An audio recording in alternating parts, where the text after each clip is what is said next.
Assalamualaikum warahmatullahi wabarakatuh.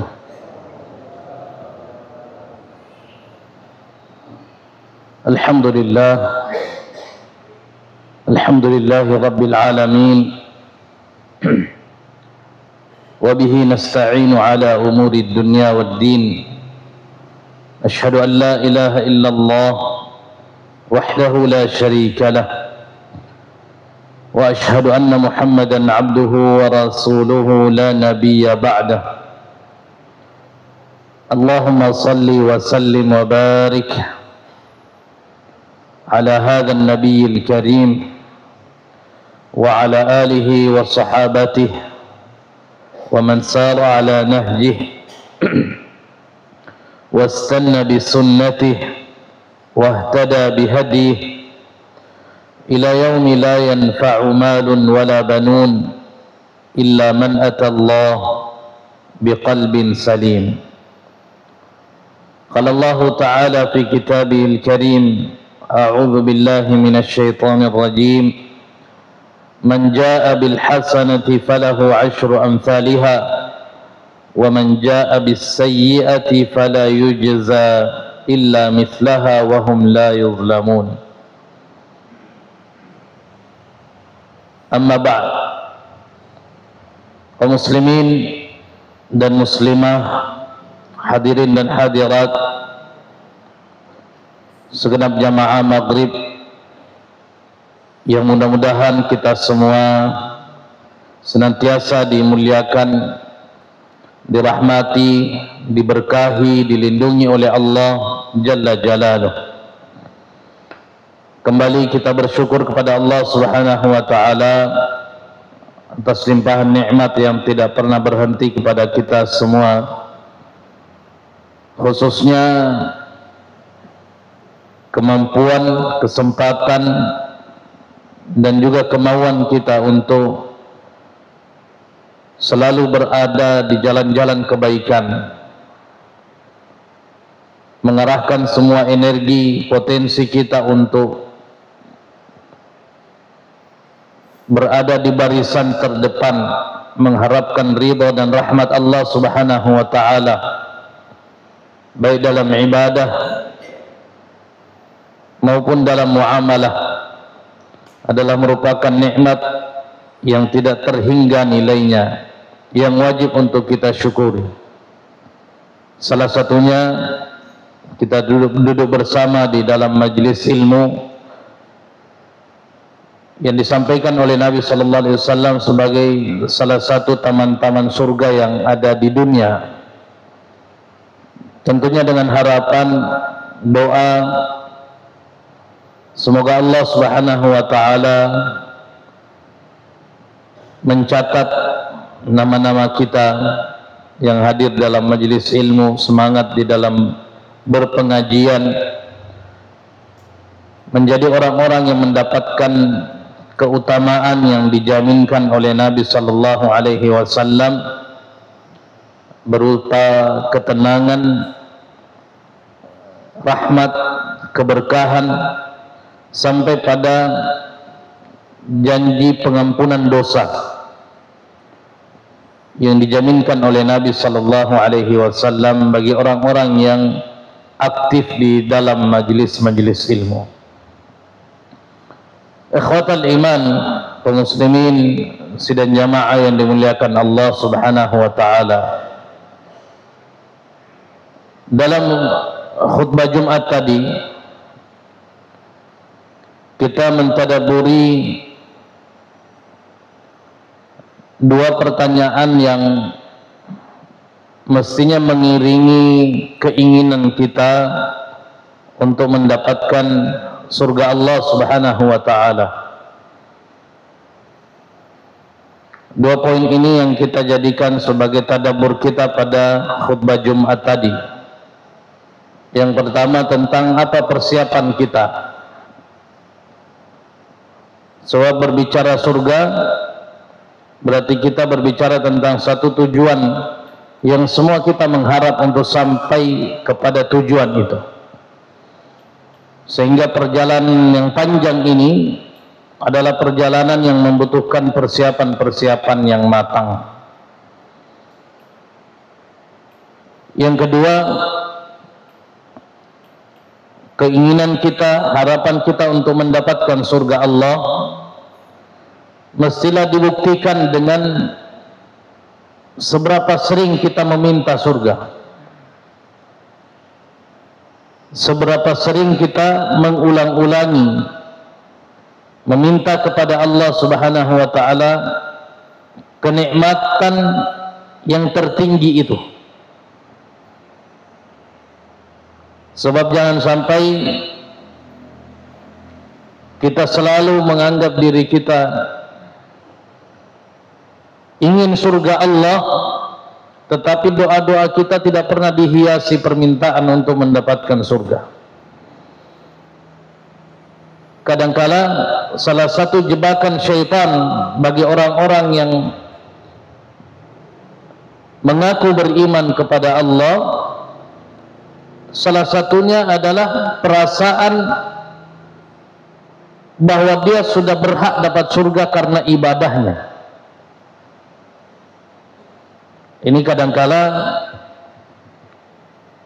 hadir dalam hati orang-orang yang mengaku beriman.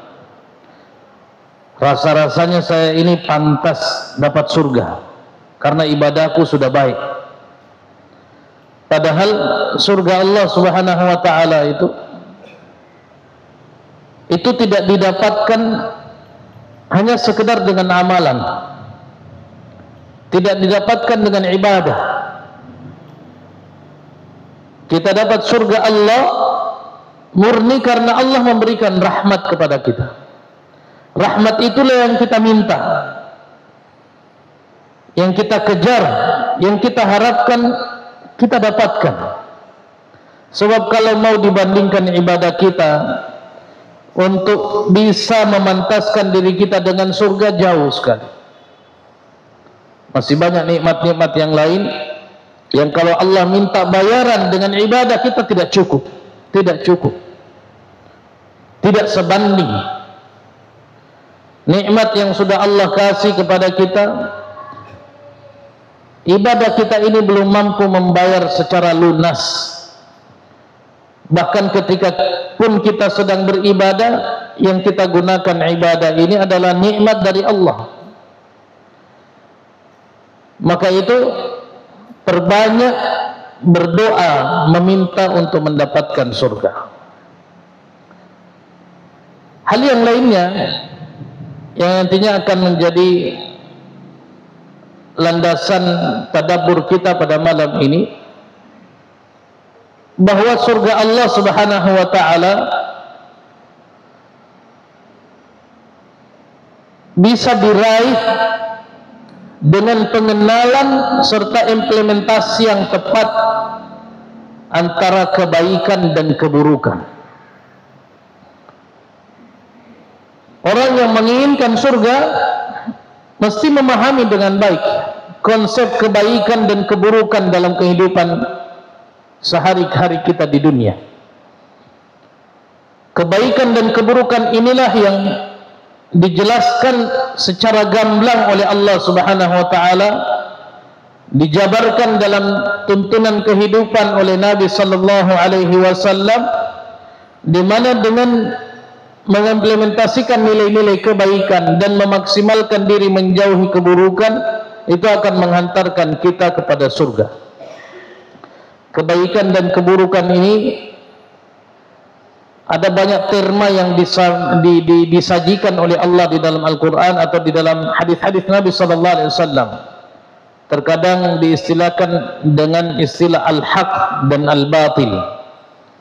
Terkadang diistilahkan dengan istilah al-bir wal ithm, kebaikan dan dosa. Terkadang juga diistilahkan dengan al-hasanah was sayyi'ah, itu juga bermakna kebaikan dan keburukan. Nah, ada satu hadis yang biasa, ya maksudnya biasa, sudah sering kita dengarkan. Tetapi ketika kita tadabburi lebih jauh lagi hadis ini mengajarkan pelajaran-pelajaran berharga kepada kita orang-orang yang mengaku beriman kepada Allah, bagaimana memahami konsep kebaikan dan keburukan dalam kehidupan kita. Hadis yang kita maksudkan ini adalah hadis yang diriwayatkan oleh Imam Al-Bukhari dari sahabat Nabi Abdullah bin Abbas radhiyallahu anhuma, bahwa Nabi sallallahu alaihi wasallam menyampaikan, innallaha katabal hasanati was sayyi'at, sesungguhnya Allah sudah menetapkan al-hasanat was sayyi'at, menetapkan kebaikan, menetapkan keburukan. Wa bayyana thumma bayyana dzalik, dan Allah memberikan penjelasan itu, ini kebaikan, ini keburukan. Allah sudah jelaskan. Allah sudah memberikan pembeda antara kebaikan dan keburukan dengan penjelasan yang tuntas.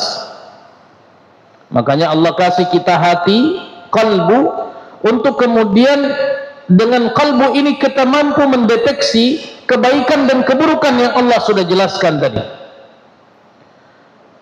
Lalu Nabi sallallahu alaihi wasallam melanjutkan, faman hamma bihasanatin falam ya'malha katabaha Allahu lahu indahu hasanatan kamilah. Coba lihat bagaimana konsep kebaikan keburukan ini dalam kehidupan kita orang-orang yang mengaku beriman. Kata Nabi sallallahu alaihi wasallam, dari kebaikan dan keburukan yang sudah dijelaskan ini, sudah dipaparkan dengan tuntas. Lalu Nabi menyampaikan, maka siapa yang punya keinginan,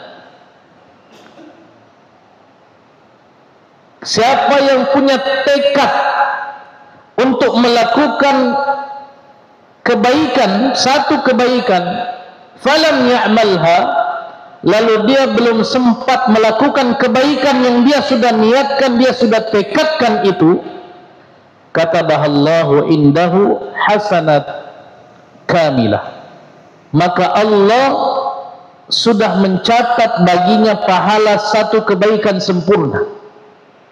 Belum dilakukan, Allah sudah catat satu kebaikan sempurna. Fa in huwa hamma biha fa'amilaha, lalu ketika apa yang tadi dia tekadkan, dia niatkan untuk dia lakukan dalam bentuk kebaikan itu, dan dia melakukan apa yang dia sudah niatkan tadi, katabahallahu lahu indahu asyrah hasanat, maka kebaikan yang sudah direalisasikan dalam kehidupan, Allah akan mencatat dengan pahala 10 kebaikan. Satu kebaikan yang kita jalankan, Allah balas dengan 10 kebaikan.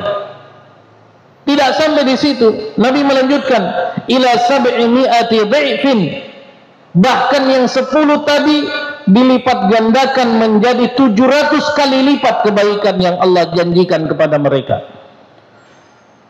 Wa ila ad'afin katsirah, bahkan tidak sampai 700 kali lipat, Nabi katakan bahkan Allah lipat gandakan berkali-kali lipat yang tidak terhingga jumlahnya. Satu kebaikan yang dilakukan. Jadi konsep kebaikan khususnya yang berkaitan dengan bagaimana Allah membalas itu, kata Nabi SAW, orang yang berniat melakukan kebaikan belum sempat dilakukan, Allah sudah catat satu kebaikan sempurna, satu kebaikan sempurna. Kalau dia berniat dan dia melakukannya, Allah balas dengan 10 kali lipat.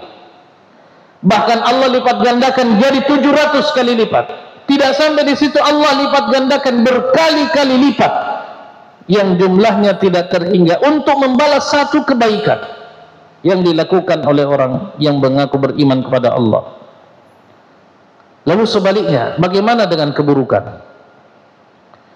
Kata Nabi SAW, wa man hamma bisayyi'atin falam ya'malha, siapa yang bertekad ingin melakukan satu keburukan dan dia tidak jadi melakukannya, katabahallahu lahu indahu hasanatan kamilah. Kalau dia tidak jadi melakukan apa yang dia tekadkan, Allah catat menjadi satu pahala kebaikan yang sempurna. Coba lihat, bagaimana luar biasanya jaminan Allah Subhanahu wa taala. Ada niat buruk yang kita tekadkan ingin melakukan lalu kita batalkan, maka Allah balas pembatalan itu dengan satu pahala kebaikan sempurna. Fa in huwa hamma biha fa'amilaha, kalau dia bertekad melakukan kejahatan, keburukan, dan dia merealisasikan apa yang dia niatkan, katabahallahu lahu sayyi'atan wahidah, maka Allah akan balas dengan satu kebaikan sebagaimana satu keburukan sebagaimana keburukan yang dia sudah lakukan itu. Hadis ini adalah hadis yang sahih diriwayatkan oleh Imam Al-Bukhari. Ikhwatal iman rahimani wa rahimakumullah. Ini salah satu hadis yang memberikan penjelasan tentang bagaimana konsep kebaikan dan keburukan di mata Allah yang dilakukan oleh orang-orang yang beriman. Dari hadis ini kita bisa mengambil beberapa pelajaran berharga, yang mana pelajaran ini diharapkan menjadi motivasi untuk kita semua di dalam mengimplementasikan nilai-nilai kebaikan yang sudah kita niatkan, dan juga menjauhi semua hal-hal yang bisa membuat kita betul-betul merealisasikan niat-niat buruk yang sudah kita niatkan tadinya. Ikhwatal iman rahimani wa rahimakumullah. Yang pertama, hadis ini mengajarkan kepada kita semua tentang luasnya rahmat Allah. Hadis ini mengajarkan pemahaman kita tentang kebaikan dan keburukan itu sebagai pembuktian luasnya rahmat Allah. Betapa Allah Subhanahu wa taala itu maha adil, bahkan sangat-sangat pemurah ketika ingin mengaturkan bagaimana cara membalas kebaikan dan cara membalas keburukan. Dan ini juga menandakan bahwa murka Allah itu dikalahkan dengan rahmatnya. Dan ini dijelaskan oleh Allah, oleh Nabi SAW dalam hadis qudsi yang disampaikan oleh Allah Subhanahu wa taala sendiri, bahwa murkanya itu dikalahkan dengan rahmatnya.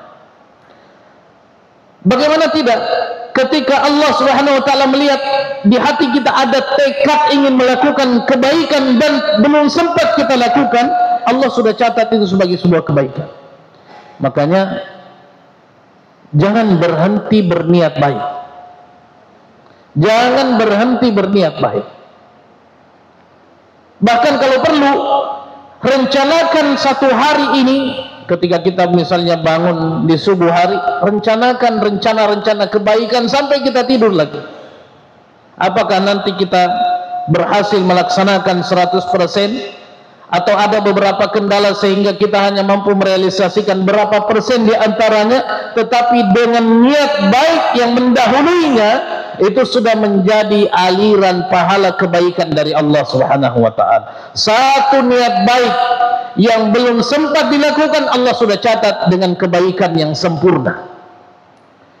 Dan sekaligus menjadi motivasi bahwa semaksimal kemampuan kita, niat-niat yang baik tadi ini kita coba untuk realisasikan dengan kemampuan yang maksimal yang kita bisa, agar kita mampu mendulang pahala berlipat ganda yang tidak ada atau tidak bisa terhingga jumlahnya, sebagaimana yang disampaikan oleh Allah Subhanahu wa taala melalui hadis Nabi sallallahu alaihi wasallam tadi.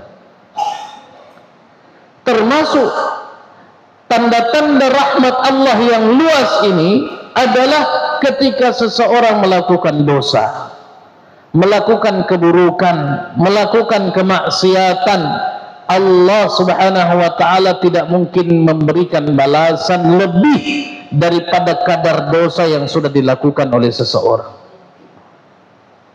Makanya apapun dosa kita, jangan putus asa dari rahmat Allah. Kita menyadari kita ini punya dosa yang beragam.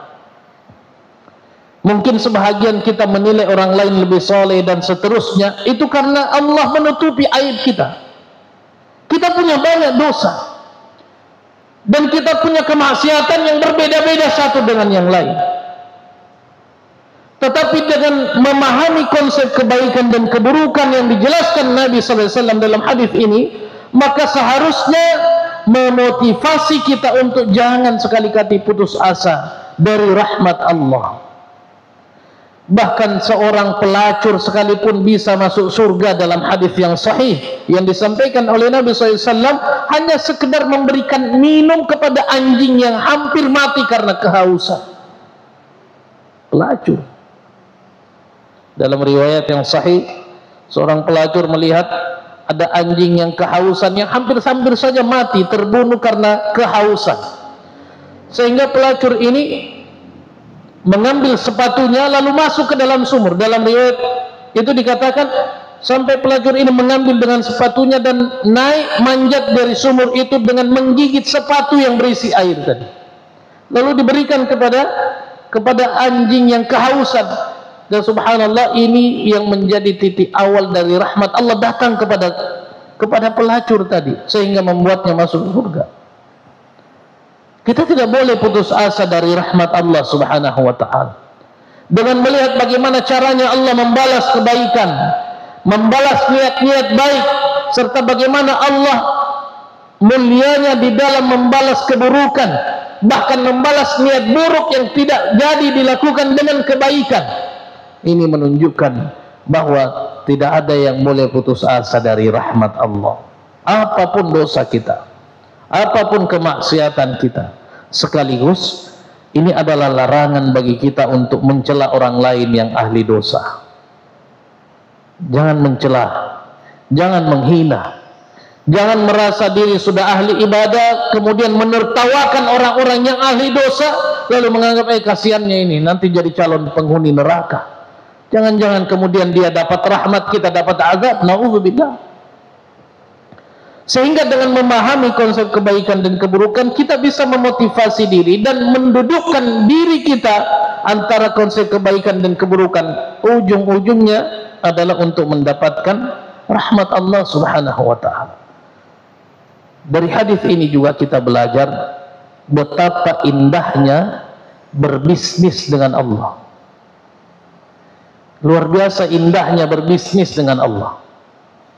Coba bayangkan ketika ada yang menawarkan kita investasi, lalu dia katakan, kalau kamu investasi ke saya akan memberikan 70% keuntungan di luar modal. Apa yang kita lakukan? Kita kejar itu, kita kejar. Kita tidak mau kehilangan kesempatan itu.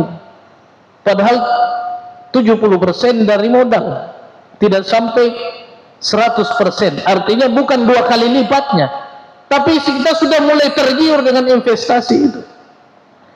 Bahkan kadangkala kita sudah terjerumus pada investasi bodong, berulang kali ditipu, masih saja tergiur ketika diiming-imingi dengan keuntungan lebih. Ya. Ada juga orang, Masya Allah, kalau bicara bisnis dia tidak peduli mau rugi berapa kali, ditipu berapa kali. Masukkan 100 juta, nanti setiap 2 bulan saya kasih kamu 30%. Dikasihlah 30% di 2 bulan berikutnya. 2 bulan kedua dikasih lagi 30%. Bagaimana kalau 1 miliar ini saya kasih masuk? Akhirnya digadaikanlah rumahnya, digadaikanlah mobilnya, masukkan 1 miliar. 2 bulan pertama normal 30%. 2 bulan kedua kabur investornya, kabur ini pengelolanya, rugi. Tetapi kadangkala begitu datang lagi peluang bisnis lagi, mau lagi dia. Bahwa ketika kita berbicara bisnis dengan sesama manusia saja, kadang-kadang keuntungan yang tidak seberapa itu mampu membuat kita tergiur. Lalu kenapa kita tidak melihat bahwa ternyata Allah menawarkan investasi, bisnis yang tidak mengenal kerugian, yang bahkan dijamin oleh Allah bukan 30% atau 70% dari modal kita, bahkan 700 kali lipat, berkali-kali lipat dari modal yang kita keluarkan. Allah bayar kita, tapi kita tidak menganggap ini sebagai bisnis yang baik. Padahal kalau kita ingin melihat ini sebagai peluang bisnis kebaikan menuju Allah Subhanahu wa taala, maka kita ini orang-orang yang mengaku beriman melihat hadis ini, melihat sebuah peluang investasi yang luar biasa. Karena memang orang beriman itu sedang berdagang di dunia ini. Sebuah ungkapan ulama mengatakan, inna dunya suq, inna dunya suq wasil'atu fiha amalul insan. Dunia ini pasar bagi orang-orang beriman. Dunia ini pasar, dan modalnya adalah amalul insan, amalan-amalan soleh kita. Ini menjadi modal kita di dalam masuk dalam bisnis bersama Allah. Wal muamalatu fiha ma'allah, dan ini adalah konsep bisnis dengan Allah Subhanahu wa ta'ala. Makanya Allah di dalam Al-Quran mengatakan, innallaha ashtara minal mu'minina anfusahum wa amwalahum bi anna lahumul jannah. Allah siap berbisnis dengan kita, orang-orang yang mengaku beriman kepada Allah. Allah siap berbisnis dengan kita dengan bayaran surga. Allah hanya minta nyawa kita dan harta kita dijual kepada Allah dengan cara yang terbaik. Karena kita sudah belajar dari hadis tadi bagaimana Allah Subhanahu wa ta'ala memberikan pembagian keuntungan yang luar biasa kepada siapa saja yang siap berbisnis dengan Allah. Ini yang pertama, bahwa hadis ini mengajarkan tuntunan betapa luasnya rahmat Allah Subhanahu wa ta'ala yang dipersiapkan kepada orang-orang yang mengaku beriman kepada Allah. Yang kedua, hadis ini juga memberikan tuntunan kepada kita bahwa dalam meninggalkan dosa harus dengan keikhlasan karena Allah. Dalam hadis tadi Nabi menyampaikan, siapa yang bertekad melakukan keburukan falam ya'malha, dan niat buruk itu tidak jadi dia lakukan, maka dipahami oleh para ulama ini maksudnya adalah orang itu meninggalkan dosa karena takut kepada Allah. Ikhlas di dalam meninggalkan dosa karena Allah Subhanahu wa ta'ala, itulah yang akan mendapatkan pahala kebaikan yang sempurna. Kita punya niat dosa, misalnya pagi-pagi kita bangun, kita katakan hari ini saya ingin berdagang dengan sedikit, menipu orang supaya dapat keuntungan hari ini lebih besar. Ini niat. Dan ini kita sudah tekadkan, pokoknya hari ini saya mau dapat keuntungan yang lebih besar, meskipun dengan cara menipu. Lalu kita batalkan itu karena takut kepada Allah Subhanahu wa ta'ala. Ini yang disampaikan oleh Nabi, Allah akan balas dengan kebaikan yang sempurna. Niat jahat yang tidak jadi dilakukan, Allah balas dengan kebaikan yang sempurna. Tetapi diberikan catatan oleh para ulama bahwa niat yang jahat, niat yang buruk yang tidak jadi dilakukan, agar menjadi pahala harus diniatkan ikhlas karena Allah. Bukan niat yang tidak jadi dilakukan karena kehilangan kesempatan atau karena dilihat CCTV akhirnya tidak jadi, atau karena dilihat atau ketahuan oleh orang lain, malu dilihat oleh orang lain, akhirnya tidak jadi. Ini tidak dapat pahala. Tetapi siapapun yang berniat melakukan keburukan dan dia tinggalkan itu karena Allah, maka ini akan menjadi catatan kebaikan bagi Allah, bukan hanya di akhirat. Allah akan berikan balasan, boleh jadi Allah berikan balasannya di dunia. Sebagaimana salah satu hadis yang disampaikan oleh Nabi SAW, tiga orang yang terperangkap dalam gua dan dia tidak bisa keluar sama sekali. Lalu salah satu di antara tiga orang tadi ini doanya kepada Allah Subhanahu wa taala, ya Allah, saya dulu pernah berniat untuk berzina. Sepupu saya datang butuh uang, saya punya uang. Dia butuh, saya punya, dan saya berikan tawaran. Saya kasih uang, yang penting kita berzina. Karena dia terdesak, akhirnya dia mau. Begitu saya hendak melakukannya, dia mengingatkan saya untuk takut kepada Allah. Lalu saya takut kepada Allah. Ya akhirnya, ya Allah, saya batal melakukan itu. Saya kasih dia uang dan saya suruh pergi. Lalu orang ini mengatakan, kalau ini adalah amal saleh ya Allah, maka berikan kami jalan keluar. Terbuka pintu gua itu. Artinya niat buruk yang ditinggalkan karena Allah bukan hanya diberikan balasan di akhirat, boleh jadi balasannya dipercepat di dunia untuk memuliakan orang-orang yang meninggalkan dosa itu. Karena ini janji Nabi SAW, barang siapa yang meninggalkan keburukan karena Allah, awwadahullahu ma huwa khairun min, Allah akan ganti dengan yang jauh lebih baik dari apa yang dia tinggalkan. Makanya yang menjadi perhatian kita adalah bagaimana merubah niat-niat jahat ini karena Allah. Setiap kali ada niatan berdosa, rubah niatan-niatan itu karena Allah, bukan karena manusia, bukan karena kehilangan kesempatan sebagaimana yang tadi kita sampaikan. Rubah itu karena Allah Subhanahu wa ta'ala, untuk mendapatkan pahala kebaikan dari Allah. Ikhwatal iman rahimani wa rahimakumullahu jami'a. Kemudian yang ketiga, dan ini yang terakhir dalam tadabbur kita pada malam ini, bahwa hadis ini memberikan tuntunan untuk menentukan skala prioritas dalam kehidupan kita, orang-orang yang mengaku beriman, antara mana yang diutamakan, akhirat atau dunia. Hadis ini mengajarkan tentang bagaimana mengatur skala prioritas kita, yang mana diutamakan, akhirat atau dunia.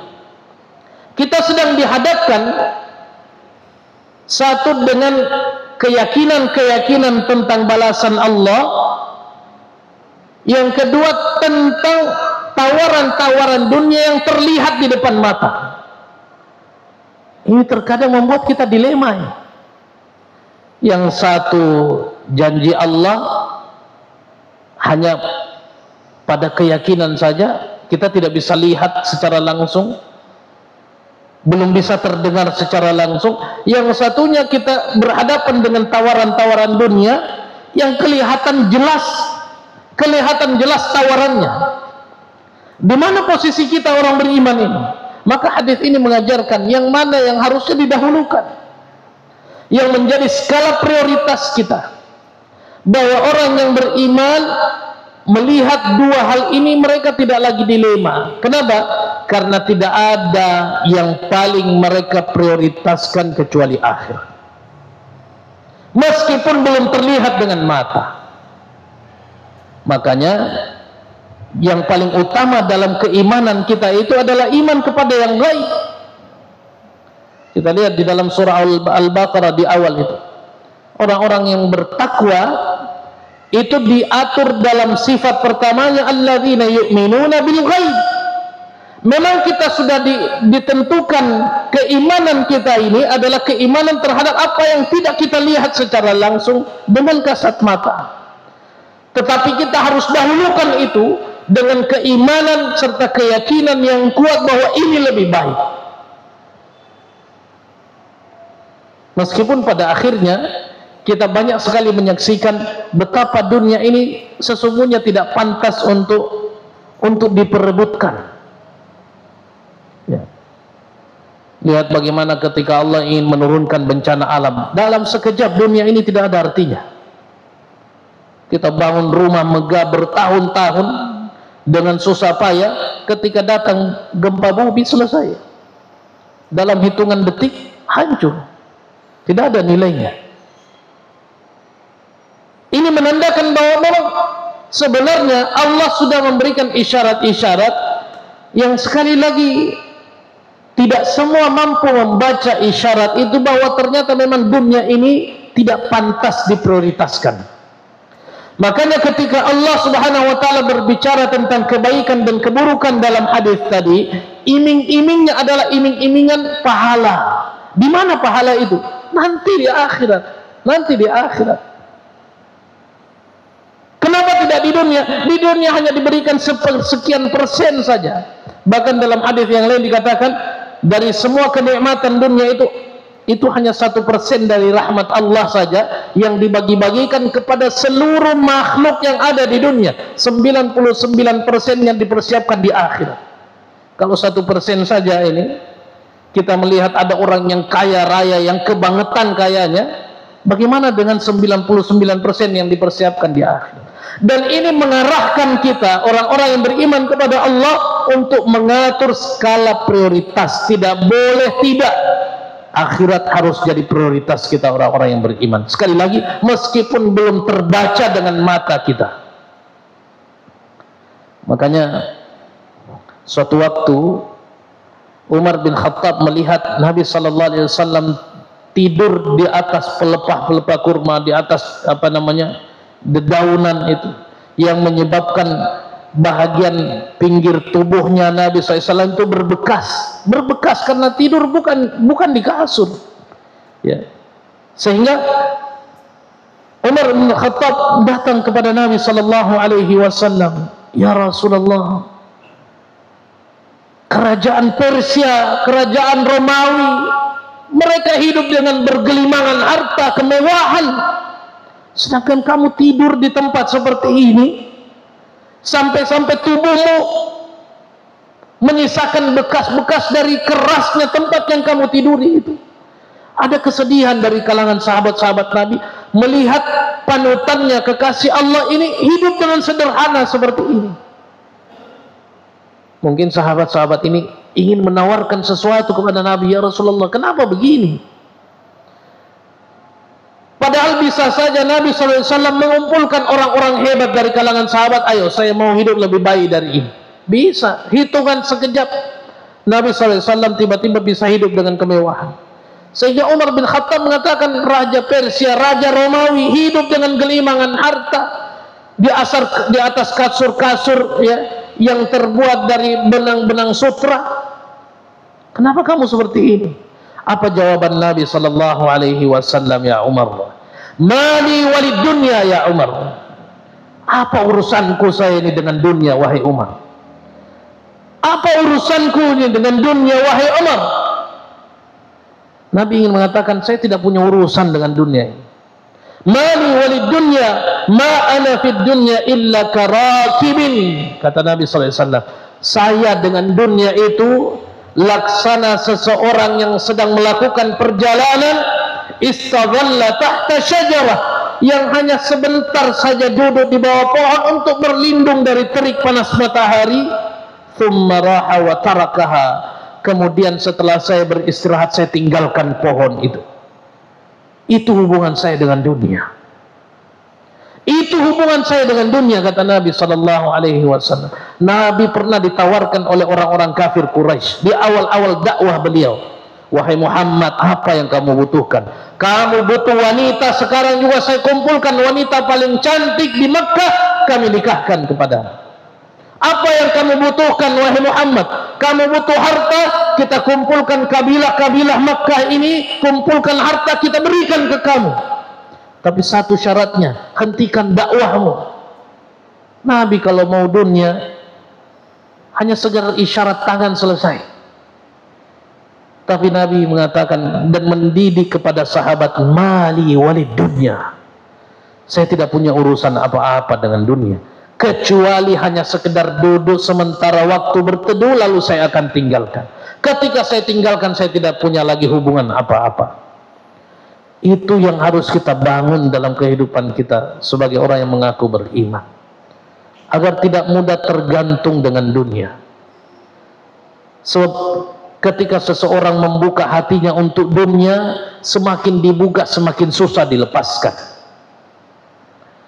Kenapa tukang parkir tidak pernah marah kalau ada orang yang ambil mobilnya? Ya karena memang dia katakan itu bukan mobil saya. Semewah apapun itu dia akan katakan silahkan diambil. Sebab kekecewaan terbesar dalam kehidupan kita di dunia itu hadirnya rasa memiliki. Coba bapak-bapak yang punya sandal jepit biasa saja yang harganya 20.000, ke masjid sandalnya hilang, tidak ada masalah, besok beli lagi kalau cuma 20.000. Tapi kalau kita beli harganya 5 juta, kita baru takbir orang sudah was-was, masih ada di sandalku ini di luar ini 5 juta. Gaji UMR Sinjai saja belum mencukupi. Kenapa bisa demikian? Sebab kita membuka hati dengan kemewahan dunia sehingga hadir rasa memiliki. Hadir rasa memiliki susah melepaskan. Makanya ketika ada orang yang tertimpa musibah, ada orang yang kematian, apa yang kita baca? Inna lillahi wa inna ilaihi rajiun. Kita tidak punya hak memiliki. Semua milik Allah. Semua milik Allah. Sehingga ketika kita diajarkan oleh Nabi SAW dalam hadis tadi, kalau kalian mau kebaikan, baru niat saja sudah dapat satu kebaikan, diimplementasikan dapat 10, dapat 700, di mana semua kebaikan ini ditaruh? Di akhirat. Kenapa Allah tidak janjikan di dunia? Sebab dunia tidak pantas diperebutkan oleh orang-orang yang beriman. Kemuliaan yang kita perebutkan itu untuk akhirat. Ini mudah-mudahan bermanfaat untuk kita semua, sehingga pemahaman kita tentang konsep kebaikan dan keburukan, khususnya yang diajarkan oleh Nabi dalam hadis yang diriwayatkan oleh Abdullah bin Abbas tadi, mudah-mudahan bisa mencerahkan diri untuk kemudian memperbanyak kebaikan dan memperbanyak niat-niat baik, dan meninggalkan niat-niat buruk karena Allah, agar semua itu menghantarkan kita menuju rahmat Allah tabaraka wa ta'ala. Ja'alani Allah wa iyyakum minal amilin wal faizin wa adkhalani wa iyyakum bil jannati wan na'imil muqim. Aqulu ma tasma'un walhamdulillahi rabbil alamin. Hadanallahu wa iyyakum ajma'in. Wassalamu alaikum warahmatullahi wabarakatuh.